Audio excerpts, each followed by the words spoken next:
Brittany Simons kept a secret vigil in the light of a single candle. The candle, lit in secret, sat at the center of the temple. The temple, that too, was secret. To reach it required one to know a secret exit from a secret building led to a secret path. The secret exit was really just the back door of a college dorm, but no one really used it except during fire drills, and the dorm itself was really only going to those on campus, so Brittany figured that could be. That very secret path wound its secretive way through some secret bushes to a secret chamber tucked beneath the off-ramp of a secret, heavily used six-lane interstate highway. Okay, so maybe the highway itself wasn't so terribly secret either, but it was a very secret offering. The sign alerting drivers to its very existence was partially hidden by the boughs of the tree. In coming spring, when the tree actually had leaves that might block a letter or two, the rent would be even more secret. Brittany looked forward to that secret season with secret anticipation. Yes, Brittany liked secrets. Dark, secretive secrets wrapped in the most secret secrecy. Indeed, one could say that Brittany's affection for secrets even eclipsed her aversion to thesauruses, though Brittany would sneer at anyone who made such a suggestion, especially if that person referred to her by the name Brittany, for she was Brittany no more, except on her driver's license, and on the name tag they made her wear her part-time barista job, and on the envelopes containing bills stamped past due that arrived in her mailbox on an increasingly frequent basis, and yes, fine on the mailbox too. Clearly, she needed a secret mailbox. But she was no longer Brittany in her secret heart. No, she was Winter Night Sorrow, priestess of Hecate, and tonight Hecate's loyal servant would attempt her greatest ritual ever. She sat amid the circle of power, reveling in the firelight and the darkness around her, the air thick with the scent of energy, incense, and anchovies from the pizza she'd sacrificed to begin the ritual. She could feel her senses spread throughout the goddess's temple, her gift to the goddess. Yeah, it was funded with the money Winter's parents sent her for tuition, but Winter was the one who had secretly dropped out months ago, so she was pretty sure she deserved the credit for creating the temple. If you could ask the seven figures hunting for Winter out in the darkness beyond her senses, they'd tell you she deserved the credit too. But you can't, so just ignore them and their pointing buttons for now. They'll just be our little secret. Secrets. Winter had always had a thing for them, so she could never say why. She liked to think that her subconscious knew it was just supposed to tell her. As a little girl, she loved writing notes to friends in code that no one but she could read, or coming up with private names for her dolls that only she knew. It made no difference that no one had ever cared to uncover such secrets. It was the secrets themselves that mattered. Hecate, goddess of the night, was queen of secrets. It was a good fit. Winter first began the whole Hecate worshiping thing after she graduated high school 9 months ago, just prior to the return. Those who knew her, or to those who hadn't left town for college anyway, to those who knew her transformation had seemed to come out of nowhere. It's the true dark calling of the secret mysteries of my heart, she explained. She spent a whole 2 hours trying to think of just how to phrase that, too. At the time, the only secret Winter really cared about was that the whole business was just people. To freak out her family and show that, yeah, she was going to college as they wanted, but it was her life. The day her friend Gail left town, Winter had picked up a vampire book on a whim. Then she cloistered herself in her room and decided that, what the heck, she'd go for it. It seemed fitting. She was alone. No one really cared about how she felt because graduation had stripped her of any friends her own age. And if there's one thing TV and music had taught her, it was that only friends her own age were the only ones who could possibly understand her. Her family just couldn't wait for her to go to college to start her new life. So why not mess with them a little? Even better, why not freak them out by worshiping dark powers they wouldn't understand? The whole Queen of Secrets thing was just a bonus. The day she dyed her hair black, her anticipatory grin hung from ear to ear. They'd think she'd gone mental. Magic isn't real, they'd say. Hecate isn't real, they'd cry. Look what you've done to your hair! It would have been better if her hair weren't already dark, of course. She did consider going blonde for a day just to accentuate the contrast, but she bit on the budget. Then the stupid gods had to actually show up at that press conference and ruin her fun by being real. It was so unfair. Before she even got the chance to disturb her parents with a crazy bedroom shrine to a made-up goddess, legitimacy thrust itself upon her, and her parents proclaimed her a visionary. Suddenly, she was a young woman who had seen an opportunity in the world order and positioned herself to properly take advantage. In short, they were thrilled.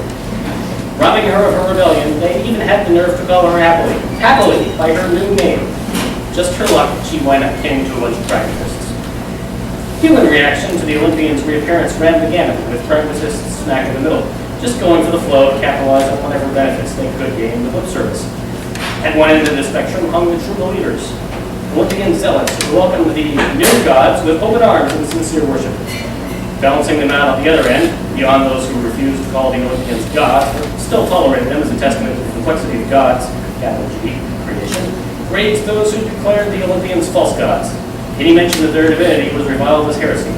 These groups gave themselves all sorts of names, but the media wouldn't stand for that.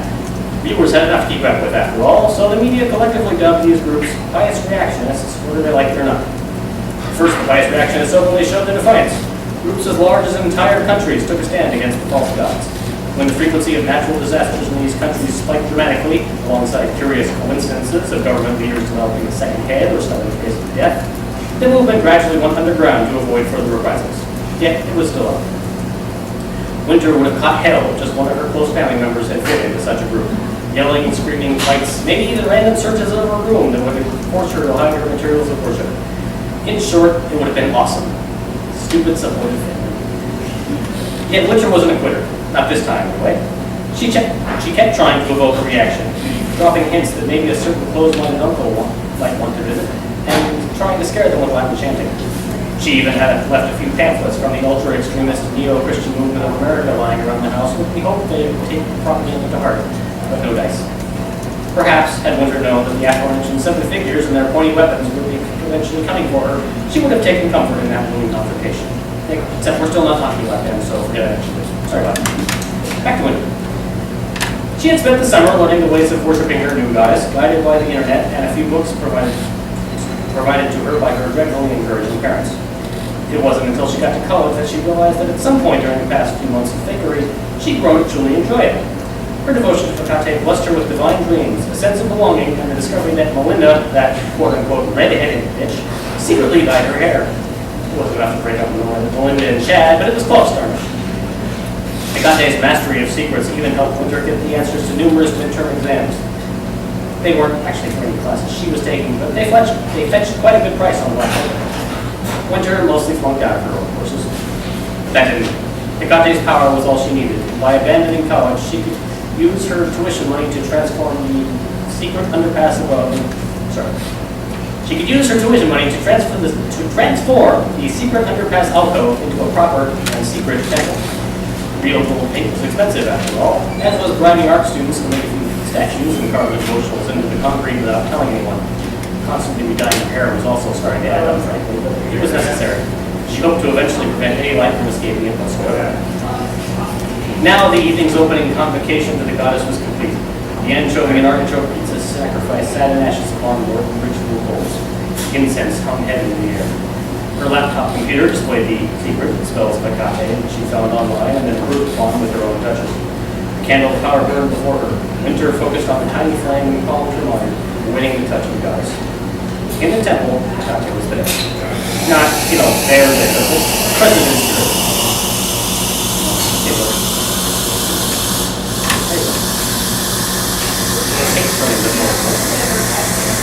The goddess's gaze turned upon her disciple in admiration and thanks. The intention glowed secretly within Winter's mind. With a glance at the laptop, she began to chant incantations. Words flowed from Winter's lips as she traced designs with gold dust on the pristine floor. Feeling the power surround her, she repeated.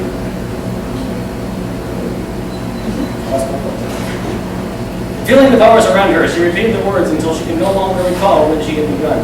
Each iteration added on to the last, lifting her higher and higher until, euphoric, she could no longer even see the temple around her. Nearby, swiftly approaching figures, of whom were still not really speaking yet, caught the scent of burned anchovies that adjusted their course. Each moved as silently as the moonlight, as graceful as a hunted cat. All right, so Livingstone who fell. His name was Bob Higgins, which will be almost completely unimportant later. In her mind, Winter felt her goddess's presence as she floated among a sea of stars when the ritual reached its zenith. Winter's arms spread over the sacred parchment, butcher paper, which was butcher paper purchased from the local supply store and treated with a secret ritualized process involving glitter. Holding a golden pen, she whispered quietly to Hecate, outsider of Olympus, queen of secrets. Queen Hecate, with the deepest reverence I beg of you, entrust your loving servant a secret, a great secret, the greatest you deem me worthy to receive. I who have created this temple for you, I who have sacrificed much in your name, I who am sorry I was late in my usual devotions because Mr. Ring made me cover a shift in the cafe, and I told him he was meddling with mystical powers he couldn't possibly understand. I am an outsider, just as you. On this moonless night, share with me a secret of the world. Winter's hand began to move. On parchment, it scribbled the words of the goddess's own volition. Winter had no idea what she was transcribing, but who cared? The ritual was working. Or she was having a stroke. Winter decided that was less likely and gave herself over to the goddess, eyes closed, furiously sketching and writing across the paper. Her heart raced. Her breath quickened until she was nearly hyperventilating from the power of the goddess's secrets pouring through her. So lost in the sensation was Winter that she utterly failed to notice the 7 figures slipping ninja-like into the temple. Well, 6 actually. After his failure to be graceful, they had sent Paul back to the car to think about what he did. In fairness, the 6 figures didn't so much as slip ninja-like into the temple as they did barge in and shout for Winter to stop in the name of the neo-Christian movement of America and Almighty God. Even so, this was done as ninja-like as possible, with a great many flips and katana twirls that they had seen in the movies. They were, after all, ninjas themselves. Their leaders had told them so.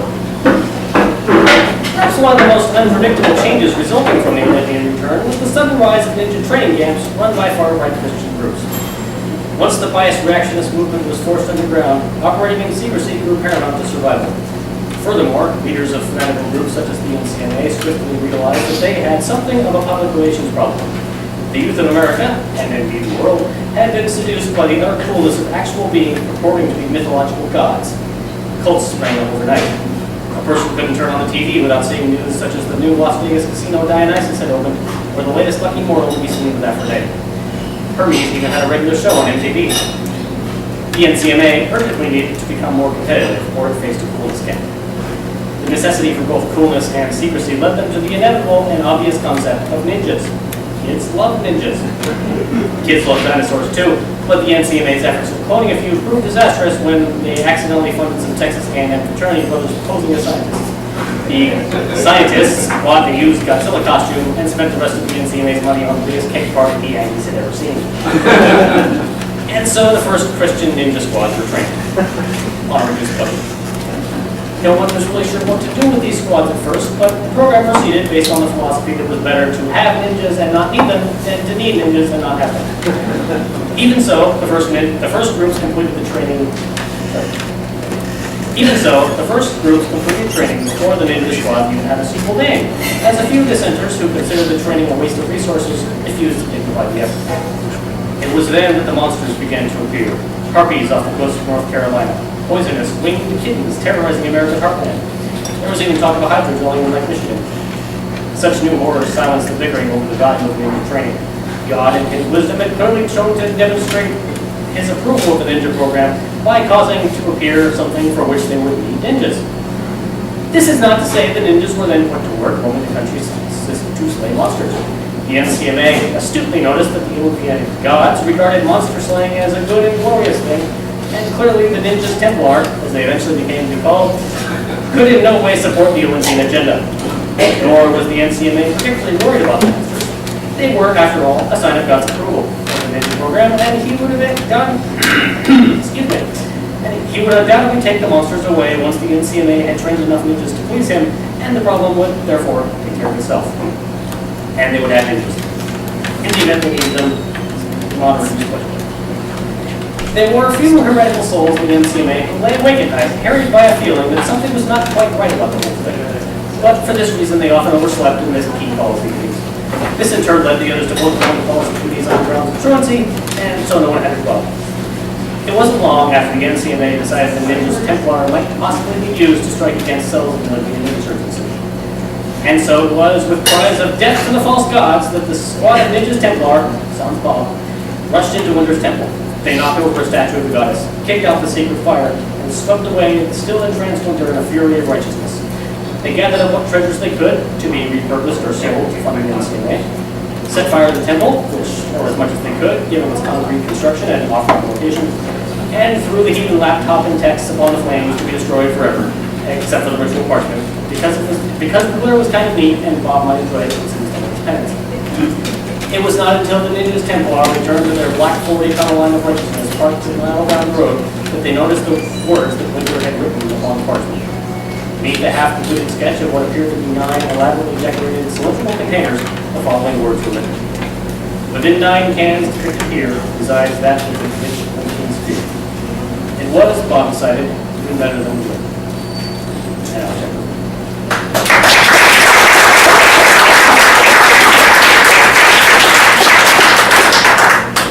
So, got one more excerpt, which is shorter, smaller, and has people talking to each other. This is a little layer in chapter 5. Apollo has noticed that he's got way too much stuff on his plate.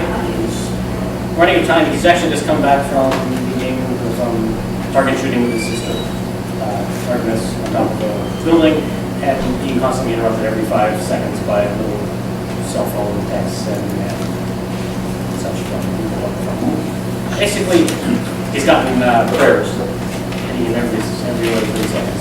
The last one was country fusion band Twig, Past the First Bus. Again, one of the many things he's got on his music. So, this will be interesting. This is Apollo and one of the muses who speaks very quickly and knows the next.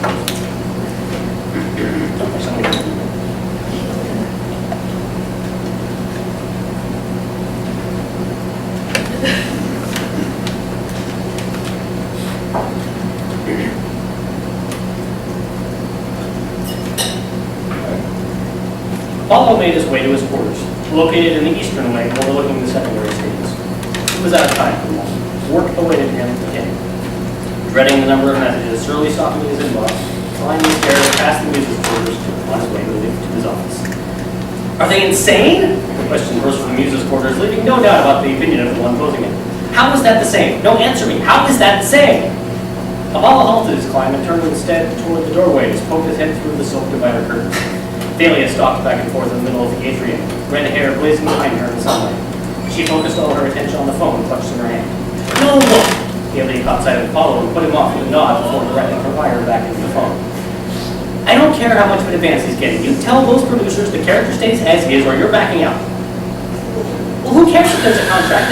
I'm the muse. I inspired that whole story. She squeezed her eyes to trap shut welling tears and turned her back. Fine, she added. Just fine. You tell Mr. Brown he'll have to write the next book without me. She jammed her finger at the screen to end the call and took a few steps back toward the window, her breath dragging, her back to Apollo. Thalia, she tried. She cut him off with a scream, culminating in the pounding of the phone against the nearby couch. It barely bounced, landing on the cushion. He still pursued her. She turned on him. If you take the character of a jaded, balding, wheelchair-bound mathematician in his late 50s and turn him into a female 22-year-old ex-blonde gymnast stripper who's just good with numbers, how does that possibly retain the spirit of the story? Why can't so-called creative executives who've grown up alone or hurl themselves off a cliff? Shove them off a cliff and fall over and make the ever so happy? She smiled with one of her better go-on expressions. He smiled back despite his struggles. Probably not the best idea, Captain. She heaved a sigh and picked up her phone again to apologize. It wouldn't have to be a big thing. Eyelashes fluttered at her. Stressed? She wiped the remnants of a tear. No, me? Stressed? Not at all. Why do you ask? She rolled herself backward on the couch. It's not that every single mortal seems to be invoking us for inspiration for their work. It's really not. I mean, it's positively visible that every single slack-jaw on the internet begs for comedic inspiration every time they make a smart ass crack on a forum. I can more or less ignore them. I can more or less keep my sanity by ignoring them. But dear God, he's having to sift through it all. Reminds me of. But hey, I'm a big girl. I can do that, right? She thrust her fingers into her hair and mustache, her coiffure looking like a poof dandelion as she cut him off. I mean, Sandy's overrated anyway, isn't it? Have to find the little, really deserving writers and such out there that the awful, don't we? Very well, so we'll miss a few gems in the sifting, but hey, them's the breaks. That's the luck, not meant to be, right? Thalia suddenly caught her reflection of the mirror that made up half of one wall, and her tirade of annoyance continued unabated. For the sakes alive, look at my hair! In a single sweep of her hand, it was perfectly coiffed again. Thalia launched a wide-eyed grin at him, but Dolphin screamed, ta-da! Apollo tried to stay on top. I suppose that given, but it's those executives! She jumped to her feet again. Those studios and producers and focus groups and just the diabolical dumbing down that everyone seems to think is compulsory. It's driving me positively apeshit. I mean, excuse me, I know it's not very becoming, but oh my God, Apollo! She unscrewed a bottle of ambrosia and began to pour out a glass without offering any to him. You just should take a 1,000-page novel and turn it into a 2-hour movie. It doesn't work. Do you know how many scripts I've inspired since we came back? I mean, just scripts, not even books being made into scripts. Every single one of them altered by Philistines who think they know better than a muse. More breasts, more explosions, more fart jokes. Fart jokes! Jiggle boom, fart bounce fart. It's the Nimrod's anthem. She suddenly stopped, considering, Nimrod, I like that word. As Thalia took the opportunity to down the ambrosia, Apollo took the opportunity to get in a full sentence or two. He inspired scripts that were changed before we came back into public awareness. It didn't seem to bother you so much then. Thalia finished the glass and poured another. Yes, but it's happening more now, accumulating drop by drop, she sighed again, looking at the full glass before setting it down. Anyway, I'm being bored, aren't I? Hi there, how are you? She forced a dazzling smile. He laughed. Trust me, you don't want to know. Oh, that certainly doesn't make me curious at all. I've been out of touch. Do you know if your sisters are having the same cliff-shutting urges? She shrugged. More or less. I mean, except in Rainier. You know, I still don't see why I got science fiction and she didn't. Years ago, as the modern genres came into being, the muses each took on new duties. Thalia added sci-fi to her existing purviews of comedy and poems about farming. You picked it yourself, like science fiction. Oh, there you go, bringing facts into the argument. She uses astronomy. It should make her take zero workload. You do maths, she picked last. It's your own fault. So we gotta worry about those astronomy texts, calendar photos, and those stupid sayings on Coffeehouse. And that's what we're all reviewing while that. Thalia slowly and blushed with the sound. Oh yeah, maybe she's been talking to those executives. Apollo walked back to the window and gazed out over the stables. Thalia, perhaps sensing he was weighing some sort of decision, said nothing. Her uncharacteristic silence was actually more distracting. Thalia, he said at last, gather your sisters. There's something we must speak about. Don't tell anyone. Ooh, secret. Sounds like fun. Give me a few hours to get them all here. Apollo shook his head. Not here. Not on Olympus. Thalia nodded, perplexed. Would this have anything to do with cliffs? She asked. I've got it all picked up.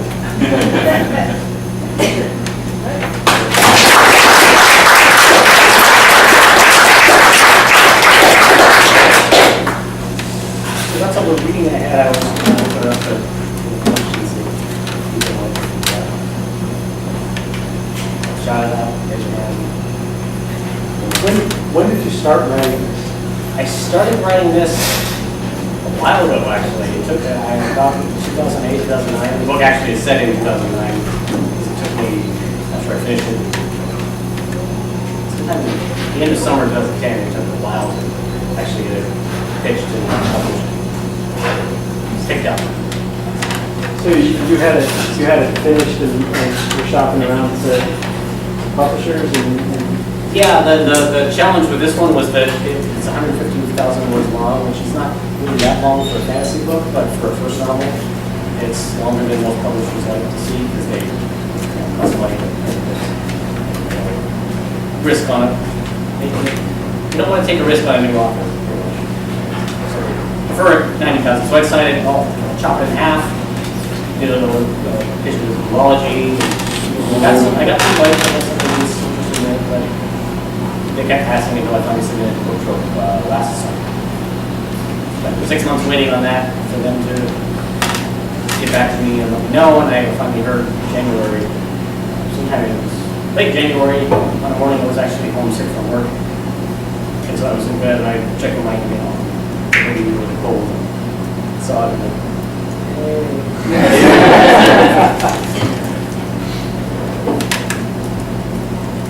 So I'm going to cover. So I'm take a look over here, and there you go.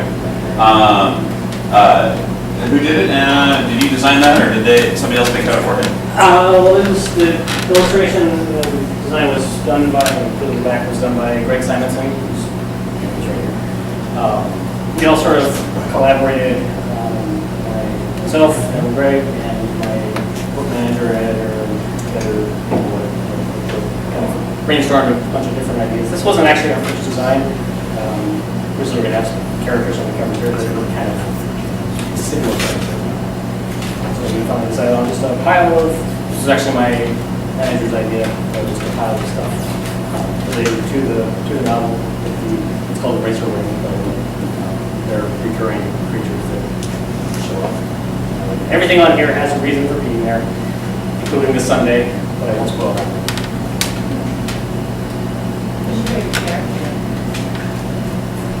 My absolute favorite character, his name is Baskin, but I don't want to spoil Baskin. So Thalia actually was the most fun to write. She's got a much more important than Baskin.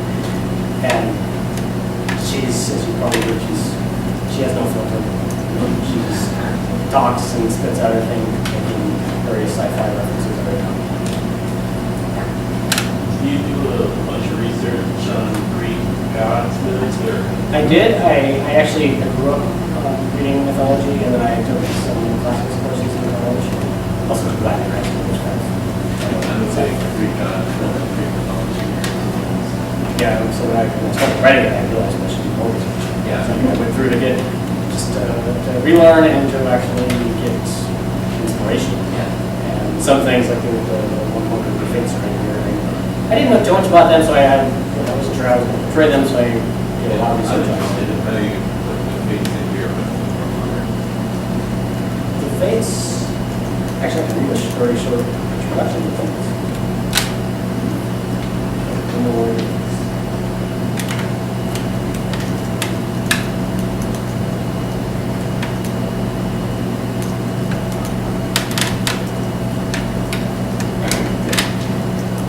The Fates had always been. The Fates will always be. It was clearly printed on their pamphlets on the gateway to their abode, and anyone wishing to argue the point did so at his or her peril. No one could disprove it after all. None, who were talking, could recall a time when they did not exist, and none had any conclusive evidence that they would cease to be in the foreseeable future.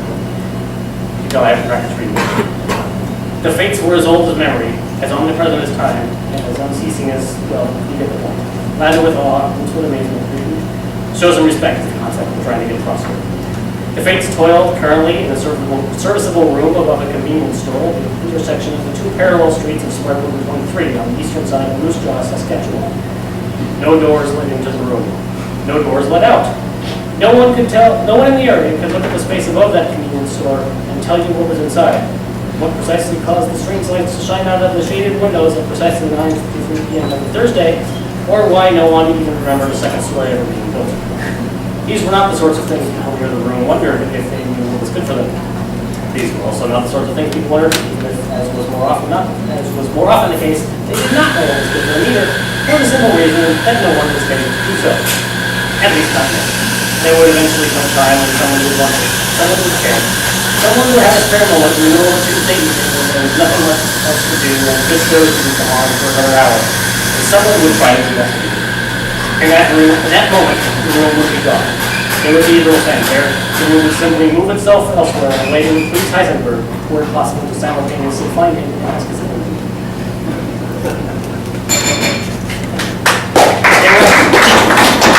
Fates were actually the hardest to write, and the ones that give them this weird otherworldly flavor, the three of them. that's really cool.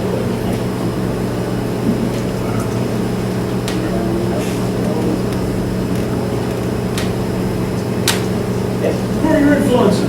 I hate the question. Actually, the hate question is what's your favorite book?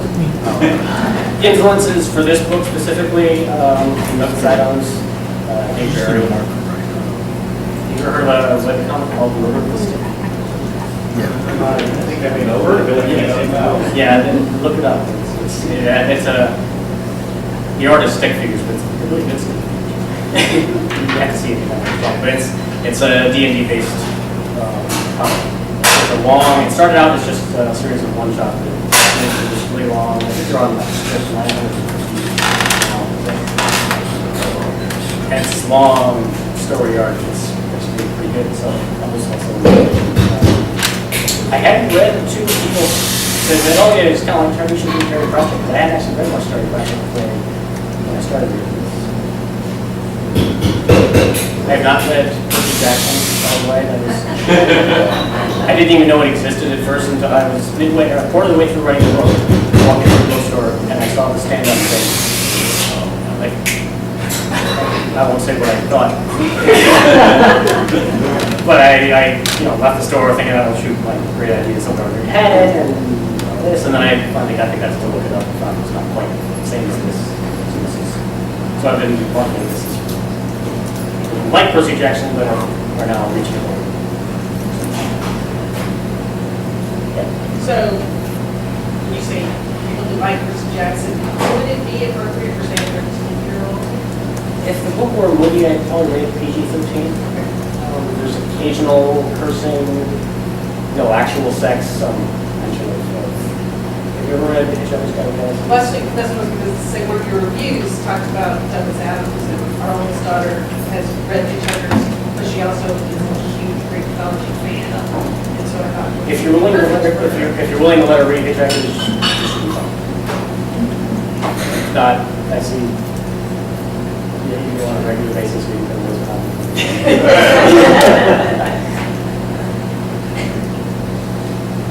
What are your favorite books? Any of those guys. You said yourself. See, I'm always afraid, I always hate answering this question because I can never, I always get a deer in the headlights and I can never think of what it is. But, some of them, there's a popular written by Mark Frost, who's the co-creator of Twin Peaks, called The List of Seven, which is a supernatural thriller / mystery set in Victorian England with the Arthur Conan Doyle's the main character.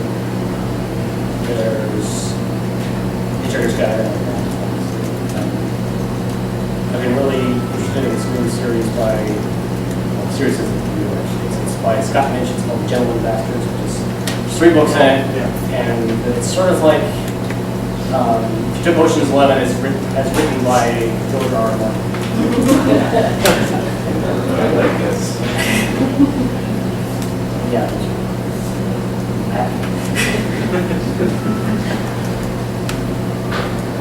No one else has any other questions? Let's we'll start the movie and I'll be signing the books and signing books. The sign for free? You charge Signing for free and the books themselves are $50. And there's 3 bookmarks for anyone. Thank you all for coming.